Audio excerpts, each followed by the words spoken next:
Good morning, my brothers and sisters. Welcome to episode 57 in Be With Me in the book of Revelation. I'm going to title today, Ready for War, Ready for Blessing. And this is a wrath bowl of God that's going to be opened, and kind of nothing bad happens, that is, yet. So this is the sixth bowl. And let me read this from Revelation chapter 16. I'm going to start in verse 12. The sixth angel poured out his bowl on the great river Euphrates, and its water was dried up to prepare for the kings from the east.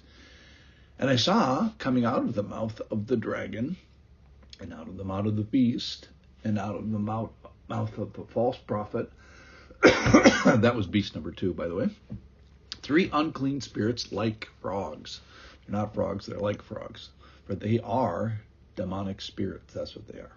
Performing signs, who go abroad to the kings of the whole world to assemble them for battle on the great day of God the Almighty. So that's what's happening, is an assemblage of battle. Verse 15, Behold, I'm coming like a thief. Blessed is the one who stays awake, keeping his garments on, that he may not go about naked and be seen exposed. Verse 16, and they assembled them at the place that in Hebrew is called Armageddon. All right, so the sixth bowl of wrath dries up the river Euphrates and allows this assembly of this global army. And it marks the removal of restraint. So in a sense, nobody dies in this. Nobody suffers in this particular wrath, but it sets up, it gets everybody ready.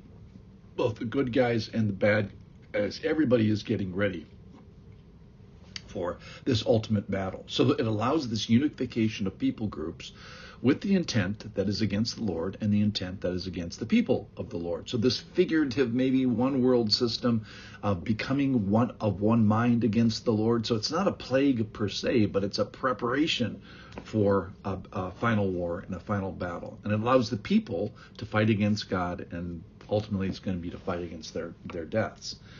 So this is not a moment when God has fallen off the throne. We talked about that before. So God puts this into their hearts. 17:17 says, For God has put it into their hearts to carry out his purpose by being of one mind and handing over their royal power to the beast until the words of God are fulfilled.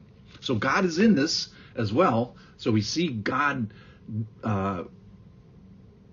orchestrating this unification, because it's going to ultimately result in his great victory.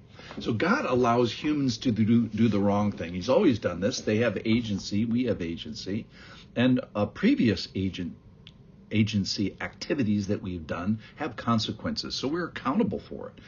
So God is the ultimate agent with free will. And he's going to do the right thing in the end.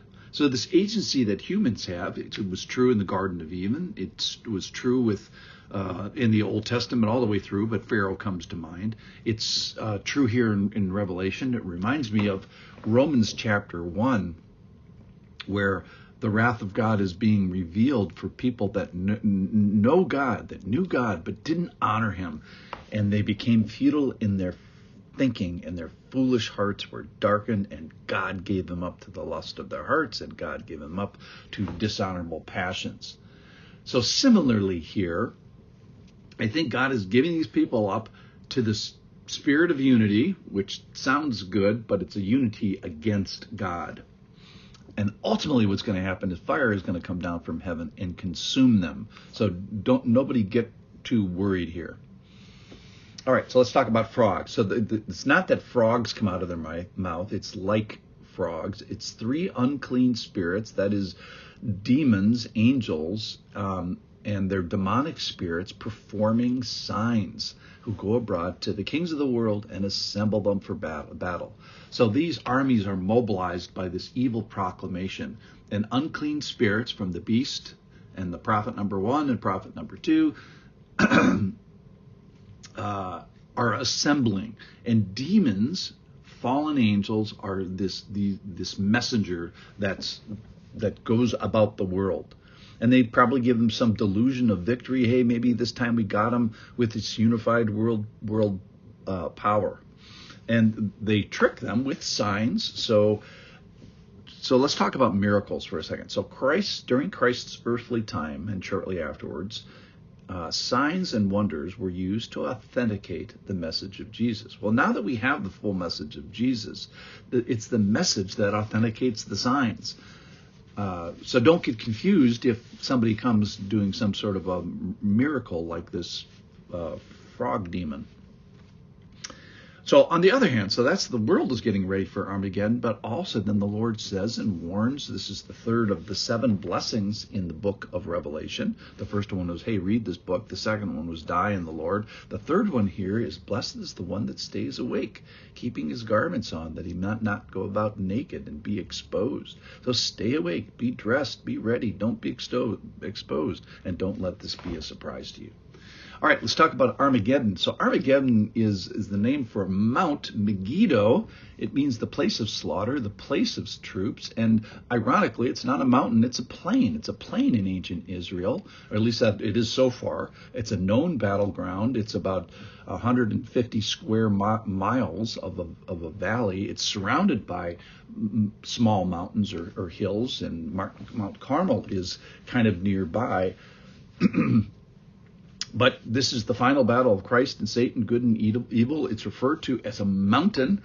And maybe, I'm speculating here, but maybe God makes a new mountain there.